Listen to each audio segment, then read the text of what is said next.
Sudah sempat saya singgung di awal tadi, semakin kencang gelombang protes melakukan aksinya untuk memprotes keberadaan dari pondok pesantren ini. Semakin deras juga tuntutan pembubaran pondok pesantren Al Zaitun ini. Presiden Joko Widodo sudah memberikan komentarnya, dan yang kita tahu bersama juga Mahfud MD sudah memberikan informasi bahwa ada 3 langkah yang akan dilakukan oleh pemerintah, yaitu kemudian sanksi pidana, sanksi administrasi, dan juga bagaimana upaya untuk menjaga lingkungan tetap kondusif di tengah polemik yang ada.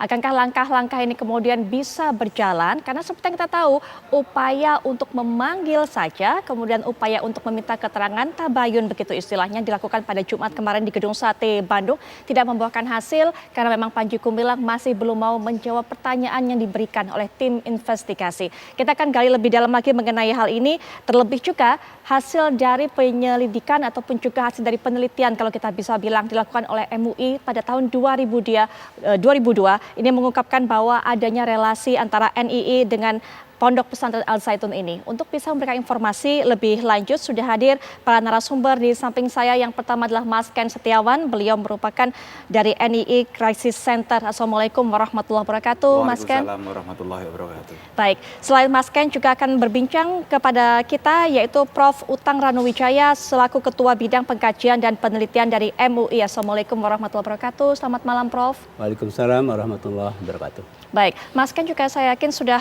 mengenal lebih dalam lagi mengenai pondok pesantren ini. Sejalan dengan apa yang dilakukan hasil dari penelitian MUI, temuan Mas Ken apa saja pada saat itu? Ya, kami memang bersama kawan-kawan di NII Crisis Center kan membuka hotline pengaduan. Laporan-laporan dari masyarakat, dari latar belakang yang berbeda, kita juga sampaikan juga ke MUI, ke Kemenak, ke kepolisian. Cuman memang sejauh ini kalau berbicara tentang radikalisme, ini belum ada undang-undang yang bisa memenjarakan pemikiran, kecuali dia sudah melakukan tindakan terorisme. Lah ini kan menjadi tantangan buat kami. Jadi lalu pasal apa yang bisa makanya dengan munculnya fenomena ini, saya bersyukur ini menjadi langkah aparat juga untuk menindak masalah ini. Baik, Mas kan sudah berapa lama mengamati Pondok Pesantren Al Zaitun ini dan apa saja temuan? Maksudnya seperti apakah kemudian pelaksanaan ibadah mereka juga menyimpang dan hal lain sebagainya? Ya sejak kami keluar, saya kan 2002-2003 ketika keluar kita sudah bersama kawan-kawan menerima laporan dan banyak sekali penyimpangan yang terjadi. Jadi bukan hanya sekarang. Jangan-jangan yang kita lihat hanya sebagian kecil saja, yang video mengenai sholat, jangan-jangan apa saja Mas yang Mas dapatkan laporan dari masyarakat? Ya mereka merubah rukun Islam, menafsirkannya berbeda. Ini juga menurut kategori MUI sudah dianggap masuk kategori sesat. Misalnya syahadat diartikan bukan tiada Tuhan selain Allah, tapi tiada negara kecuali negara Islam. Barang siapa bernegara selain negara Islam maka dia kafir. Jadi ini tafsirnya sudah berbeda. Akhirnya takfiri, mudah mengkafirkan orang lain. Wa asyhadu anna Muhammad Rasulullah, dan Muhammad itu hanya dianggap sebagai seperti seorang lurah. Orangnya meninggal tapi jabatannya berlanjut. Jadi ada pengakuan nabi baru sama seperti Ahmad Musodik pada saat itu.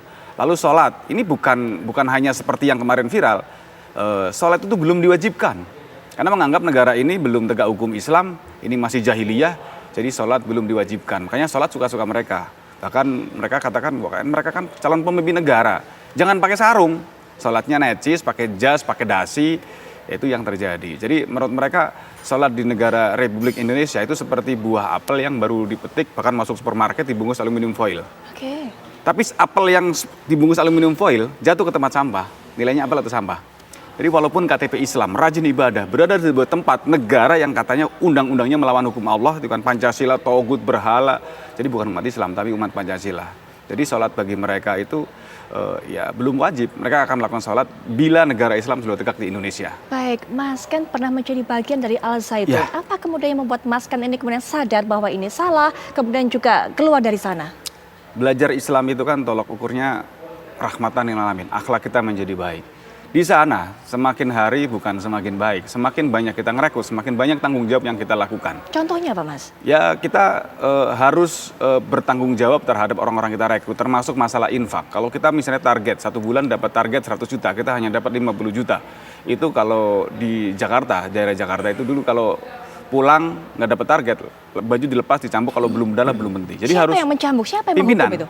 Pimpinan ini Panji Gumilang? Bukan. Ada Jadi kita siapa? sudah punya struktur negara. Jadi desa, jadi camat, bupati, gubernur sampai presiden. Jadi kita masih di lingkungan waktu itu kecamatan. Jadi ya kita menerima sanksi karena pada dasarnya kita mengakui pada saat itu bahwa pimpinan itu adalah khalifah fil ard. Pimpinan adalah wakil Allah di muka bumi. Jadi perintah pimpinan juga wajib taati sepenuhnya. Sami'na wa ta'na. Saya mendengar dan saya taat. Tidak boleh bertanya atau menolak. Udah, kita ikuti saja, taati. Karena itu sama saja perintah Allah. Mas Ken, pada saat itu ditarget berapa? Harus membawa pulang uang berapa per bulannya? Menghasilkan berapa? Di NI ada desa maju, ada desa tertinggal. Jadi targetnya ada yang 1 bulan, ada yang hanya puluhan juta, ada sampai ratusan juta. Mas Ken kena yang?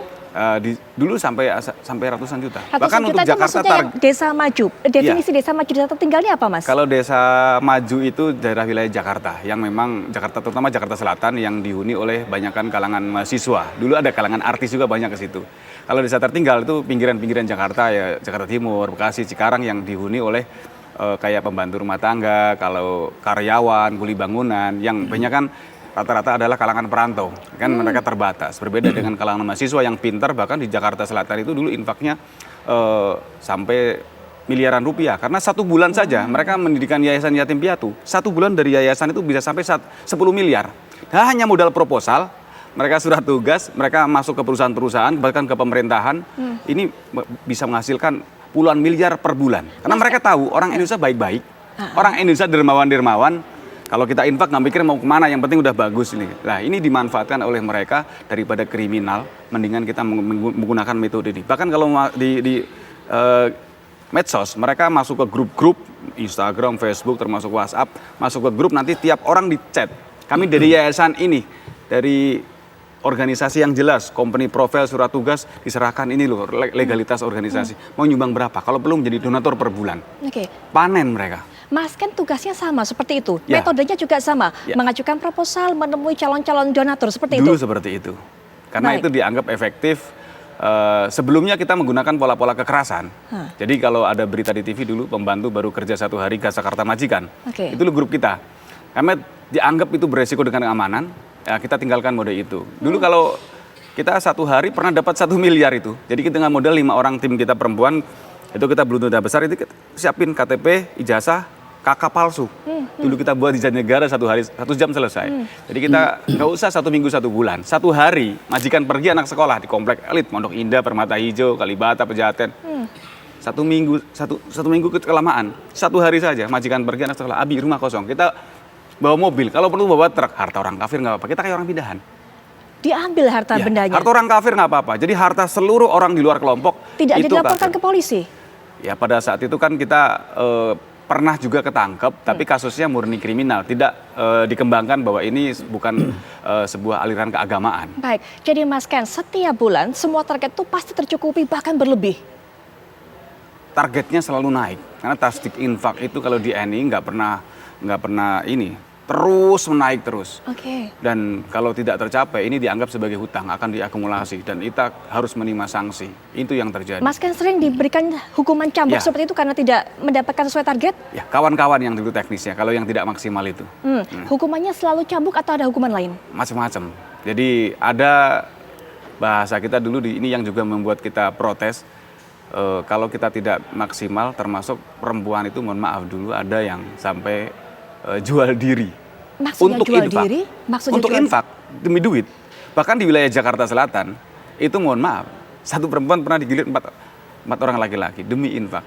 Di NI itu memang teorinya nggak boleh pacaran, nggak boleh ngerokok, nggak boleh berzina. Baik. Kalau nggak punya duit. Baik. Nah ini ketika dilakukan itu bisa ditebus dosanya, bayar 2 juta hilang. Dan ini juga akhirnya terjadi karena gerakan ini ada teritorial, ada fungsional di Al Zaitun. Akhirnya juga ditularkan juga pada santri-santri yang ada di Al Zaitun. Baik. Di sana ada tempat pelacuran terbesar di Indramayu pada saat itu di tahun sekitar 2003-2004. Itu kalau anak-anak pada mungkin bete, pada gabut, ini mereka dugem di tempat. Dan saya pernah dulu nganter, karena ini pengakuan kesalahan ya.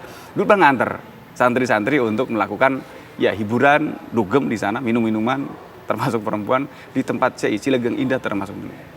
Dan mereka tuh sebenarnya ujung-ujungnya hanya untuk bisa mendapatkan uang. Untuk bisa disetor Iya. kepada Iya, teorinya ponpes. memang teorinya nggak boleh tadi, nggak boleh pacaran, nggak boleh berzina kalau nggak punya duit. Kalau punya duit itu bisa dilakukan. Bahkan dulu teman saya ada yang hamil di luar nikah. Kan itu menyalahi agama. Pimpinan kami meninggal karena haid. Nah itu yang juga menjadi protes kami. Ini bicara negara Islam. Kok lebih jahat dari negara yang kita katakan kafir? RI kan kafir. Ini lebih jahat. Ini atas nama agama, dipolitisasi. Bahkan ada dulu kita dapat laporan orang tua jual bayinya untuk infak. Baik.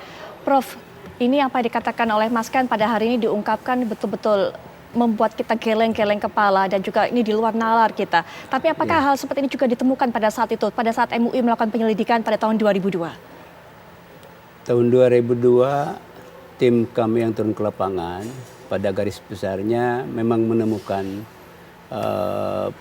penyimpangan dalam pemahaman keagamaan. Karena itu memang domainnya Majelis Ulama Indonesia. MUI itu tugasnya untuk menggali, meneliti aliran-aliran atau paham-paham yang terkait dengan pemahaman keagamaan. Jadi di luar itu bukan domainnya MUI. Jadi MUI tidak menyentuh persoalan-persoalan misalnya kriminal begitu. Ya, kemudian apalagi ya ini menyangkut moral seperti yang disampaikan Mas Ken tadi itu memang bukan wilayahnya MUI. Jadi MUI tidak masuk ke wilayah itu. MUI hanya meneliti soal pemahaman keagamaan yang pertama. Nah, kemudian kedua, kebetulan memang ada data yang terkait dengan bahwa Az-Zaitun terkait dengan NI KW 9. Itu yang ditemukan datanya oleh tim yang kebetulan memang NI KW 9 itu kan punya pemahaman-pemahaman yang menyimpang seperti tadi. Sehingga terkaitlah antara Az-Zaitun, antara Panji Gumilang dengan NI KW 9. Sehingga ketika diteliti soal pemahaman keagamaan, kemudian nanti muncul, oh ini terkait dengan NI KW 9, begitu. Karena seperti yang sudah dilakukan penelitian ketika Ahmad Musodik itu, Al-Qiyadah Al-Islamiyah, yang kebetulan teman seiringnya Panji Gumilang, nah kami temukan itu, konsep-konsep itu kami temukan di Ahmad Musodik. Bahwa sekarang ini periode Makkah, ya, dan karena periode Makkah maka belum berlaku syariat Islam, ya, dan itu juga saya pernah bertemu dengan salah seorang mantan bupati di Serang, dia mengatakan memang katanya bukan hanya Ahmad Musodik, tapi Panji Gumilang juga berpendapat begitu. Itu berdasarkan apa yang saya temukan pada 2002 itu. Pada saat itu. Baik, Prof. Mungkin kita sampai pada poin itu terlebih dahulu. Nanti saya juga akan mengetahui atau juga akan tanya kepada Prof. Sebenarnya sudah berapa kali MUI ini melakukan pemanggilan atau upaya setidaknya untuk bertabayun dengan Panji Gumilang. Karena yang terakhir kan pada hari Jumat lalu kabarnya Panji Gumilang juga tidak mau bertemu dengan MUI, tidak mau menjawab pertanyaannya. Tapi nanti saya juga ingin Mas Ken memberikan keterangan kepada kita semua. Sebenarnya seperti apa sosok Panji Gumilang ini? Karena hingga saat ini, hingga terakhir saja di depan media bertemu pada Jumat lalu masih begitu percaya dirinya dan juga melakukan dengan berbagai macam hal yang kontroversial. Sesaat lagi.